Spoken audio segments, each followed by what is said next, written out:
Hello friends, welcome to my YouTube channel nursing solutions.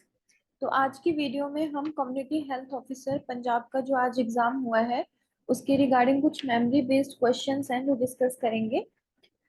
तो आज की वीडियो हम स्टार्ट करते हैं। तो आज के पेपर में एक क्वेश्चन था कि when all India postmortem programme was launched. So इस क्वेश्चन का जो राइट आंसर है वो होना चाहिए 1970। तो 1970 में ऑल इंडिया पोस्टमार्टम प्रोग्राम जो था वो लॉन्च हुआ था। एंड ये क्वेश्चन इस साल जो नर्सिंग ट्यूटर का एग्जाम हुआ था बाबक फरीद का जनवरी में, उसमें भी ये क्वेश्चन पूछा गया था। Now the next question is when MTP Act came, जो मेडिकल टर्मिनेशन ऑफ प्रेगनेंसी है वो एक्ट कब आया था? So it was passed in 1971, but ये नेशन वाइड कब एनफोर्स हुआ था? इन 1972। तो अभी इसमें जैसे कि मेरे को ऑप्शंस नहीं पता है, मुझे सिर्फ क्वेश्चंस पता है, तो इसलिए मैं सिर्फ राइट आंसर बता रही हूँ। तो लेकिन इसका जो करेक्ट आंसर है वो 1971 भी हो सकता है और 1972 भी हो सकता है। Now the next is when Swajal Dhara program was launched. So ये जो प्रोग्राम था that is related to rural water. तो ये जो प्रोग्राम स्टार्ट हुआ था 25 दिसंबर 2002 को। Now the next question है कि when mental health came. Mental health act कब आया था? तो इसका जो करेक्ट आंसर होना चाहिए दैट इज 1987। और अभी रिसेंटली जो हमारा मेंटल हेल्थ एक्ट है वो मेंटल हेल्थ केयर एक्ट से रिप्लेस हो गया है, जो कि 2017 में पास हुआ था एंड इम्प्लीमेंट हुआ था ऑन जुलाई 7, 2018। नेक्स्ट क्वेश्चन था हुकवॉर्म इंडेक्स आया था एक, कि हम हुकवॉर्म इंडेक्स क्या होता है, किसको कहते हैं? So that is central index. जो हमारा सेंट्रल इंडेक्स होता है उससे हम हुकवॉर्म इन्फेस्टेशन पता करते हैं। So it is the average number of hookworm eggs per gram of faeces for the entire community. तो हम देखते हैं कि जो कम्युनिटी है उसमें जो फीसेस है उसमें हुकवॉर्म के कितने एग्स प्रेजेंट है, तो उस इंडेक्स को हम सेंट्रल इंडेक्स बोलते हैं। अगर तो वो बिलो 200 है तो hookworm is much not much significant.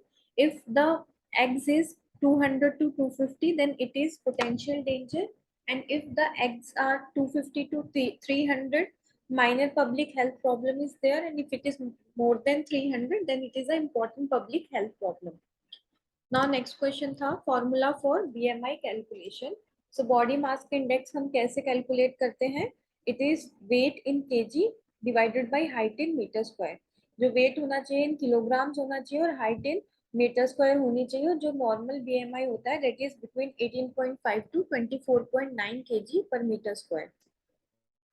Now next question था step ladder fever is present in which condition. So जो हमारा स्टेप लेडर फीवर है it is a clinical sign of typhoid. Typhoid fever में हमें जो है वो स्टेप लेडर फीवर जो है वो देखने को मिलता है। Now the next question is aldehyde test is done in which disease condition. तो जो हमारा एल्डिहाइड टेस्ट है वो हम करते हैं कालाजर, जब विसरल लिस्मैनियासिस में, उसमें हम एल्डिहाइड टेस्ट करते हैं। और next question is measles vaccine is stored at. So इसका जो करेक्ट आंसर है that is +2 to 8 degree centigrade. तो 2 to 8 डिग्री सेंटीग्रेड में हमने मीजल्स को स्टोर करके रखना है। और मीजल्स जो है हमारा लाइट सेंसिटिव वैक्सीन है, और एक बार जब हम इसको हम रिकॉन्स्टिट्यूट कर लेते हैं with the diluent, so it should be discarded after 4 hours. Next question था dose of IPV vaccine that is inactivated polio vaccine. तो इसकी जो डोज है वो थी 0.5 ml। इंट्रामस्कुलर इसका रूट है। और अगर यहाँ पे इन्होंने फ्रैक्शनल आईपीवी पूछा होता तो हम यहाँ पे जो डोज लिखते वो 0.1 ml हो जाता और रूट हमारा इंट्राडर्मल हो जाता। और नेक्स्ट क्वेश्चन था Covishield vaccine stored at. So Covishield दोनों को हमारा, चाहे कोविशील्ड है चाहे हमारा कोवैक्सिन है, तो वो दोनों हम 2 to 8 डिग्री सेंटीग्रेड पे स्टोर करते हैं। Now the next is temperature maintained at walk-in freezer. तो अगर हमारा वॉक इन फ्रीजर्स है तो उसमें हम फ्रीजर्स है तो हम हमेशा माइनस में रखेंगे। सो -15 to -25 डिग्री सेल्सियस जो है वो वॉक इन फ्रीजर्स में मेंटेन करके रखना है। और अगर हमारा वॉक इन कूलर्स है तो it should B +2 to +8 degree centigrade. और ऐसे अगर हमारा डीप फ्रीजर है तो डीप फ्रीजर में हम -25 डिग्री सेल्सियस रखते हैं। और अगर हमारा ये ILR हो जाता है, आइसलैंड रेफ्रिजरेटर, उसमें भी हमने +2 टू +8 डिग्री सेंटीग्रेड जो हमारा टेम्परेचर है मेंटेन करके रखना है। नेक्स्ट क्वेश्चन था value of sodium in ORS। तो हमारा ORS सोल्यूशन में सोडियम की कितनी वैल्यू होती है? तो अगर तो इसमें इन्होंने ऑस्मोलैरिटी का पूछा है तो ऑस्मोलैरिटी के हिसाब से 75 मिली होना चाहिए, क्योंकि हमारे ORS की जो ऑस्मोलैरिटी होती है वो 245 होती है, जिसमें हमारा सोडियम 75 होता है। और अगर इन्होंने ग्राम्स में पूछा है तो सोडियम क्लोराइड होना चाहिए, तो वो हमारा 2.6 ग्राम होना चाहिए। Now the next question is which vaccine is kept at the top shelf of freezer? तो टॉप शेल्फ पे हम कौन सा वैक्सीन रखेंगे? हम OPV को रखते हैं, क्योंकि एक OPV है जो हाईली हीट सेंसिटिव है, जिसको हमने फ्रीजर पे रखना है -20 डिग्री सेंटीग्रेड पे स्टोर करके। सो OPV अगर ऑप्शन में था तो OPV करेक्ट आंसर होना चाहिए। Now the next question is when ORS was started. ORS जो हमारा ORS सोल्यूशन था वो कब स्टार्ट किया गया था? सो इन 1978 WHO launched the Global Diarrheal Disease Control Program with ORS। तो WHO ने जो ORS था वो 1978 में ही स्टार्ट किया था। और इंडिया में हम एवरी ईयर 29 जुलाई को ORS डे जो है वो सेलिब्रेट करते हैं। नाउ द नेक्स्ट था, एक क्वेश्चन था कॉन्ट्रासेप्टिव इंडेक्स।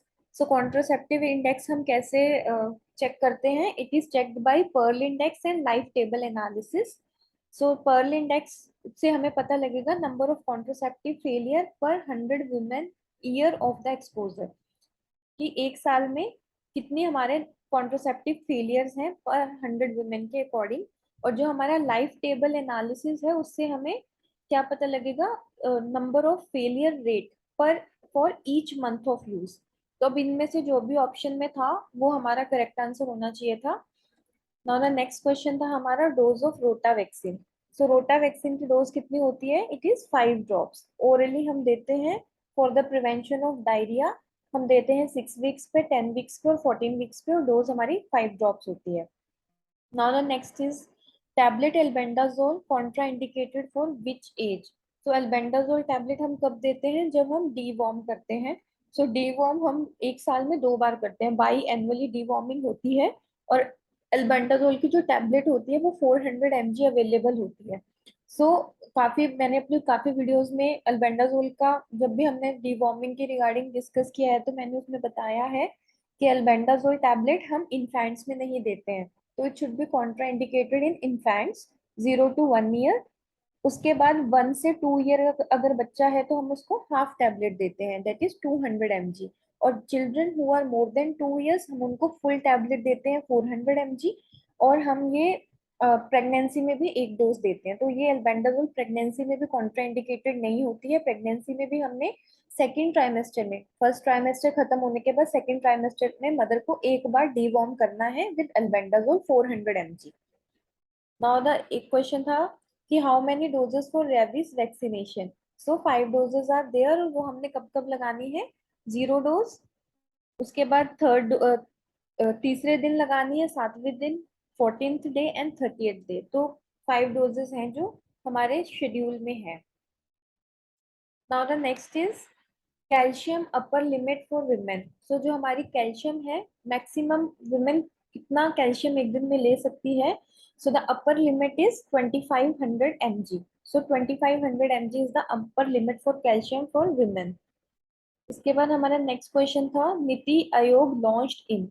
सो नीति आयोग क्या है हमारा? That is national institute for transforming India.